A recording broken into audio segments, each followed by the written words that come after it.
मालकानगिरी जिला विजयघाटी में घरोई बस दुर्घटना। श्री बालाजी नामक एक घरोई बस हैदराबाद रु कंटाबांजी फेरुथिबा बेले दुर्घटना घटिथिला। बस रे प्राय 70 रु अधिक यात्री थिले। समस्त यात्री को उद्धार करा जायछि।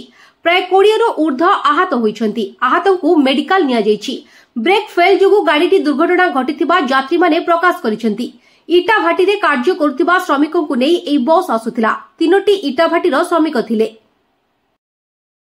हैदराबाद रु कंटाबांजी जोतिलो आर तो एडा गाड़ी चढ़ुतलो आर तो बेग आई करी याडा ड्राइवर डेग डुगा दला याड से याड माने आर याड लेंटी लुंटा गला गाड़ी।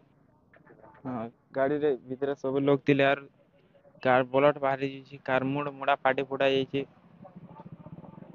आउंड गोड़ आउंडुंगडा भांगी भंगा जायछि।